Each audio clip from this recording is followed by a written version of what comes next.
Hey y'all, it's me, Lynn Daniel, coming to you today. It is Sunday, October 13th, 2013. So yeah, I know I came last night with the video. If you didn't see the video, please go back and watch it. It's asking questions about the state of our union. Yeah, and looking at just the trends, the tides, what's going on in our economy and our government in the world and how it impacts you. So yeah, I wanted to come back today and just kind of follow up. And I just got finished with my lesson plans for the week. And that's a long-ass process, excuse my French. It took me 2 hours. It takes me about that long to get them done. But yeah. And they're never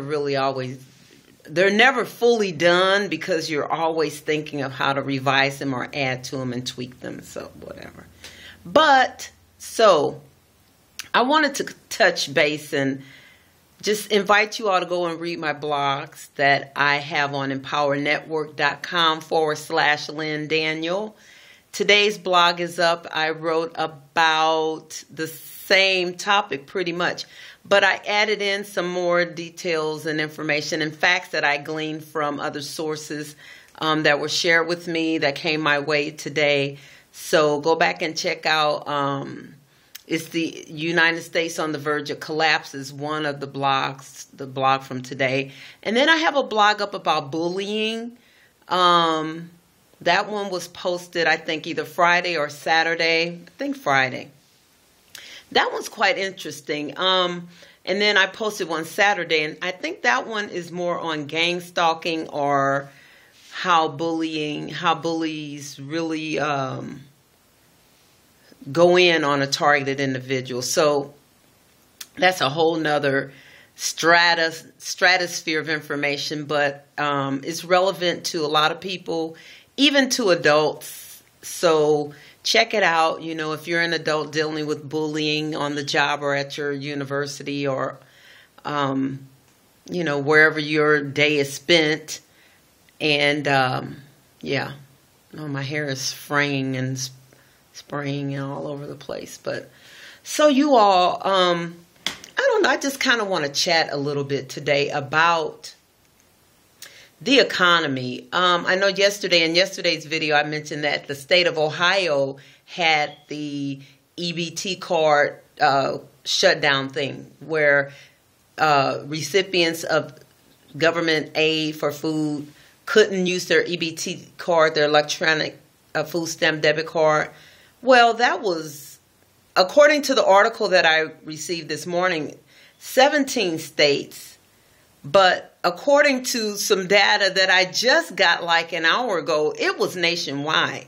So I was in the store today. I noticed that Walmart was quite crowded for a Sunday. I mean, I don't go every Sunday, but it just seemed crowded. So, you all, there are 49 million Americans on food assistance. That's a lot of people to be relying on the government for food that they only get once a month. Now, what happens if this government shutdown or the EBT cards are permanently restricted and you can't use them? What is going to happen? What does that look like? What will that translate to for us in our communities? That is why it is so imperative. You know, if you listen to alternative media sources, if you listen to people who have for years been warning the United States, warning citizens, warning us about the onslaught of the decay of our civil liberties and our rights, how our country is moving into this state of tyranny and our rights are eroding right in front of us, and what that will look like in your everyday life. So for those of you who are on food government assistance, you really are going to find yourself in a very hard place. Now, during the Great Depression in the 1930s, 1929, 1930s, I think there were like 7 million people who died from hunger, starvation, or hunger-related deaths.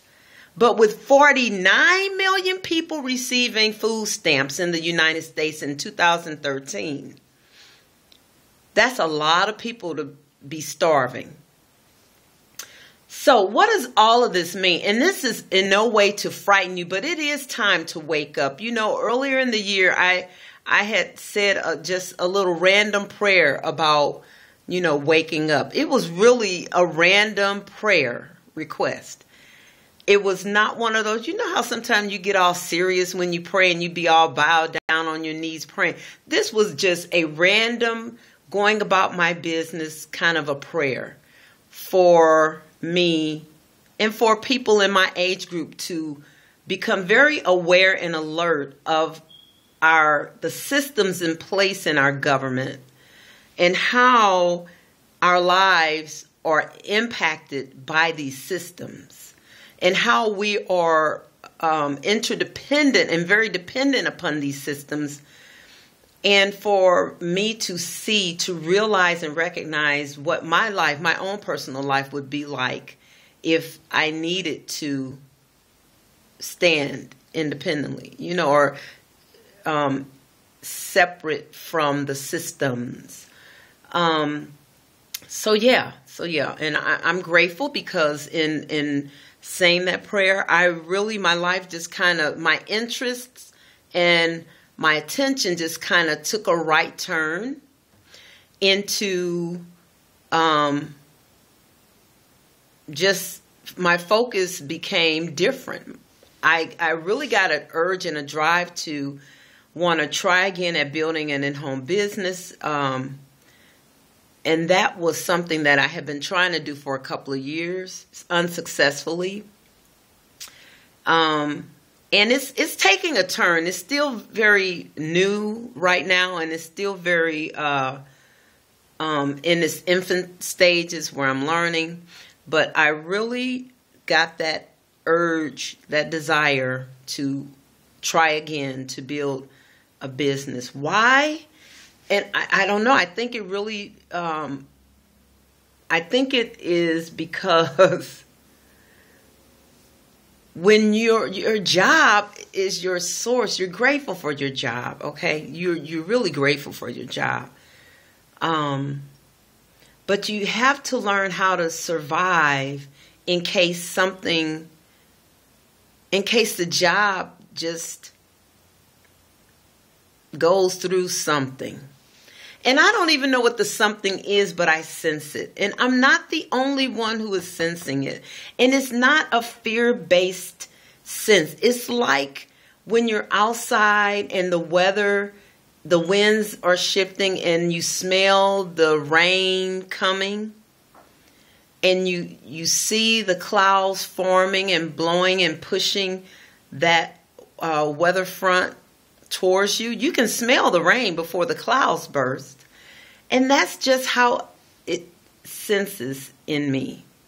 So, yeah, even in building this business, though, it is so important for those adults, those of us who are becoming awake. I mean, teenagers can too, because teenagers have the strength and the fearlessness to help the old folks make it work if we do have to go through some sort of a adaptation type of living situation, if things get really crazy.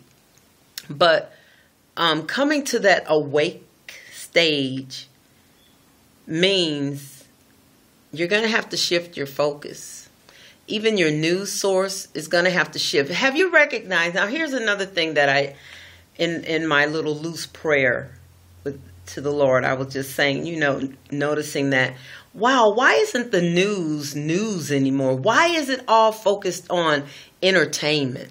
When did that become the news? I can remember as a girl growing up, thinking, I don't know if this was reality, but thinking that a movie came out like every 4 or 5 months, a new movie or a group of new movies. New movies didn't come out every week. I don't recall that being the case. I can recall movies like Clockwork Orange coming out when I don't know how old I was, young. I remember I was young. I can remember hearing about The Graduate. I can remember hearing about just a whole slew of movies.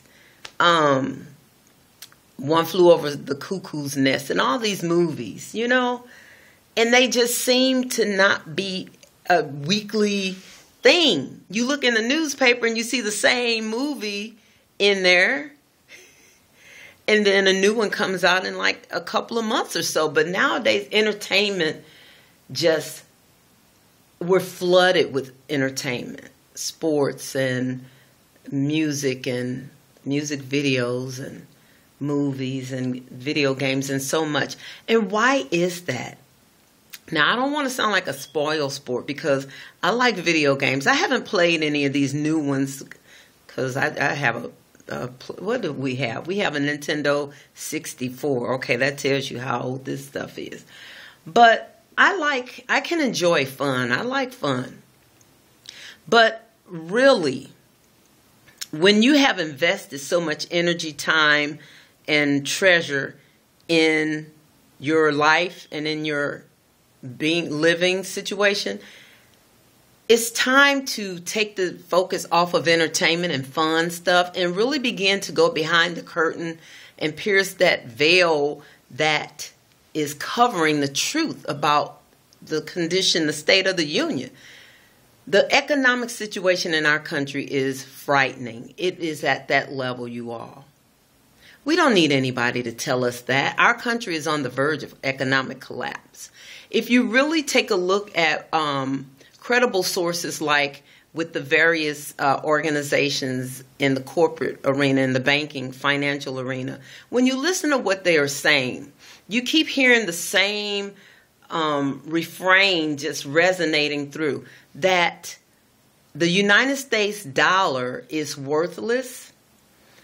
And when back in the early 70s, when Richard Nixon took away the gold backing of the dollar, that was the beginning of the end right there. Because that meant that the government had no restraints. The gold was there put in place to restrain the spending and to create a budget for the government. But now there is no gold backing the dollar. So anytime the government needs more money, they raise the ceiling. Now here's what that raising the debt ceiling is like. Someone put it to me like this. When you go in a bar, there is a limit on how much you can drink. They are not going to let you sit in that bar and drink yourself till you are just passed out drunk.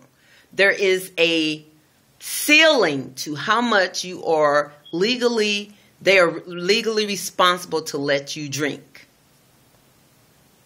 That's a drinking ceiling. Because if you keep raising the drinking ceiling, you're going to find yourself lushed out somewhere on the floor or trying to do something that you're not capable of doing in that situation, under those circumstances.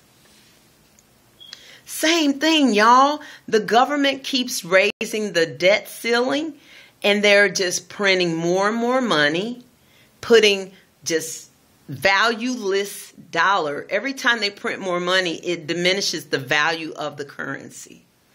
And this money is all over the world now, you know.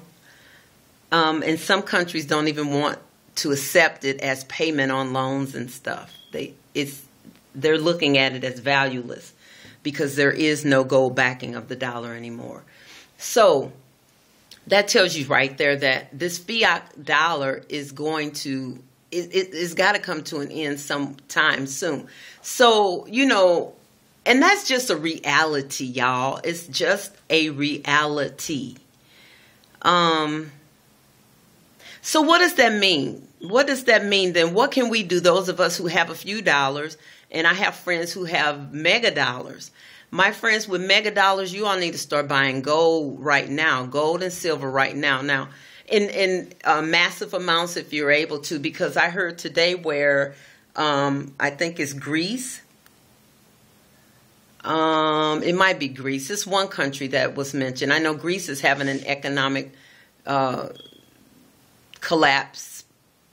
They are in economic collapse, but there is a European nation that is no longer distributing or selling gold. Many of them are starting to just back off, where gold won't even be available for those people who can't afford to buy large quantities of gold coins or bullions or whatever. But my friends, with mega bucks, that's what I really recommend. Y'all just go on and knock it out the park and get all you can, because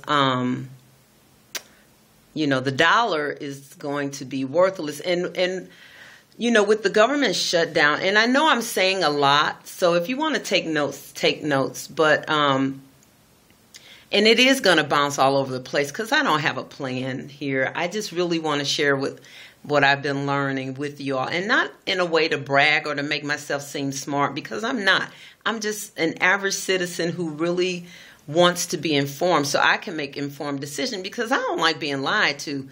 And, you know, after a while, the romance wears off and the shit under there stinks, right? And excuse my French, God forgive me. Yeah, I'm a Christian, but, you know, I want y'all to get it plain. So when you pierce the corporate veil, or whatever the veil that is hiding the truth, and you begin to see then that helps you to know what you need to do. So those who are in the position to buy gold and silver, find a reputable gold and silver dealer and buy what you can get. Those who cannot afford to buy gold and silver, now someone had mentioned bitcoins, bitcoins. Bitcoins are electronic though. Now here's my only concern about bitcoins. I heard from a very good, solid, reliable source who is way up there in the banking industry that there is the possibility, a high possibility, to where you can even say probability, that the United States will go black. No electricity. And for how long, we don't know. And if that is the case, if the United States goes black anytime within the next 5 years, and you own a lot of bitcoins. Bitcoins are electronic dollars. So if we go black, you're not going to be able to use those dollars. So just be aware of that and use caution. If you get bitcoins, you know, just stay very informed about more than just bitcoins, so that you can know the state of, you know, like if we are going to have a grid, an electronic grid, to even have the country warm, cool in the summer, cool in the desert, warm in the frigid climates, and lit. Okay. The other preparedness tip that I wanted to share with you all that I've discovered, or, you know, I'm getting information, and I check it out, and then I'm just sharing it with y'all. So this other preparedness tip has to do with food. When you go back and you look at the food stamp crisis, to begin storing food at home. Now, there are two schools of thoughts on this, though, you also, and it's very important that you consider both. So if you get food that is cookable food that needs to be cooked, here's the scenario for that. So in case the country goes black and the government is shut down and the dollar is no good, and you have the means to cook food, because you know how to do a campfire, you know how to use something that will produce heat to cook, you have to be aware that cooking food has aroma, and that is going to endanger you. It's going to make you a target, really. So I suggest, if you are considering, storing food at home, extra food, and I know people who have been doing this for years. I mean, I have some online friends who are, couponers? They are couponers. And they coupon and they have stockpiles of everything. They have rooms full of toilet paper, soap, deodorant, toothpaste, They've been doing this for years. Some of them have closet full of food, cans, cereals, and all kinds of stuff. So they're way ahead of me by at least 2.5, 3 years. Very smart people, very, very intuitive, and inclined to follow that intuition in the right direction. So if you are going to store food and you store canned food, soups and stuff like that, beans, things that you can eat from the can, would be a good choice. Maybe chicken, if you like tuna, if you like salmon and stuff like that. Anything in a can would be good. Lots of trail mix, lots of nuts. Some people say rice.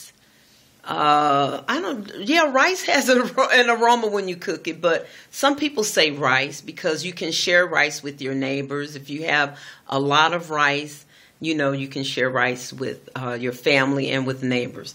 And you do really need to think about building community. And if in case this scenario arises, it is going to be very important and imperative to build a community, because this is where the martial law story comes in. People who are starving will be more inclined to turn in their neighbors and turn in their family members.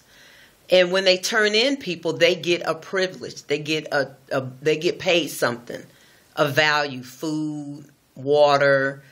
They get something in return for that. So building a community beforehand now is imperative, so that your neighbors and your family understand your role and your skill ability and how you can contribute to the group, and they will be more inclined to protect you and to protect each other, those of you in the group. So these are all different tips and scenarios that I've been studying for the last, 3-4 months, maybe, something like that. And I didn't really start taking this seriously until, I was starting to take it seriously in about July. But it didn't really click until the government shut down. And then over the weekend, when the food stamp cards wouldn't process, I was like, oh, shoot, this is really it. So you all, what more do you need? What more signs and signals do you need that the time is now to take action in your own hands to secure your future? So yeah, this is what I've been learning. This is what I've been studying, along with my studies and with all the stuff I'm doing. But this has become like my hobby, if you will. It's not really a hobby, but it's just like a side note that I do in between work and in between my studies and in between Empower Network, because I'm really looking at Empower Network. Empower Network is all online. We're even mobile now. We launched the mobile blogging system is in the launch mode right now. We launched on Friday at 3:30, I believe it was. And so, you can watch the movie. They put out a movie. Dave and Dave put out a movie, and they're releasing it in series. So video 1 came out Friday, and you can watch it. And I'll put the link below so you can watch it. Video 2 will be released tomorrow, and video 3 on Wednesday. But Empower Network is now all mobile, and there are lots of benefits to that under today's scenario. You're able to blog on the go. You're able to be in constant contact with people through your blog and through social media. The blog has an audio capability platform and a video capability platform. If you have those features in place on your Empower Network blog, that's like an additional feature that you pay for that. But if you don't have those features, then you're going to have to continue to blog the old-fashioned way through your laptop, which, I mean, is cool. You just won't be able to point and click blog until you get that. And so the Empower Network framework and platform under today's scenario is very viable to businesses. Yes, it is. Very good. And it is it's a game changer, definitely, for businesses. So if you're interested and you think you want to go that route, stop thinking about it and just do it and sign up with me. Now, if you want to learn more about how to be prepared and how to be prepared for a crisis situation, or just if you want to just stay in touch with what I am learning from these experts. These are experts that I'm learning from. People who have been in the financial realm, financial industry, banking industry, the legal industry, media, law, well, I said legal, political, whatever you call that, politics. These are experts, and I'm learning from them, and they are credible sources who are very knowledgeable and very eager to share what they know with the public. So I will share with you, if you want to know, if you want to get the ends, then just hit me up at residualmoneycoach.info and just let me know what it is you want to know, and I will either make a video or share links and keep you all informed on what it is I'm getting. I don't want to share with you stuff that you're not interested in. So even though I find it interesting, you may not find it interesting. And I got a comment today on one of my Facebook posts about this. I was sharing about this information, and the comment was that you can't save everyone, especially, in my culture, in the black culture. Some people just don't want to hear it. Now, that's what the commenter said. In the black culture, some people don't want to hear it. I want to hear it, and I'm in the black culture, and I know there are people in the black culture who want to hear this. You're going to have people in all stratas of society who just aren't ready to receive. But I know there have got to be people just like me who want to be informed so they can make informed decisions for their children, for their responsibilities, and so that they can be on top of the tides, how the tides will turn. They'll know what to do and how to be helpful to their community, how to be helpful on their job, and yeah. So, y'all, thank you for watching this video. This video is almost 30 minutes. Y'all, I didn't expect to talk that long, but if you are on government assistance and you are able to take care of yourself, you are able to find work to do with your hands, you're able to get up out of your bed and walk on your own 2 feet, if you're able to make things and sell things, then do that. Become less dependent on the government and more dependent on yourself and on helping others. Making yourself valuable to the people in your life, in your community, because that is going to help you to overcome when the change occurs. Yeah, we were promised change. We asked for it, so we're getting it. Those of us who voted a certain way asked for this change, and now we're getting it. And it's not the change that we wanted. So if you're on government assistance and you're able to work with your own 2 hands and help lift somebody else up, do that. Do it. Start doing it today. All right, y'all. I'll be in touch. Be blessed. Bye.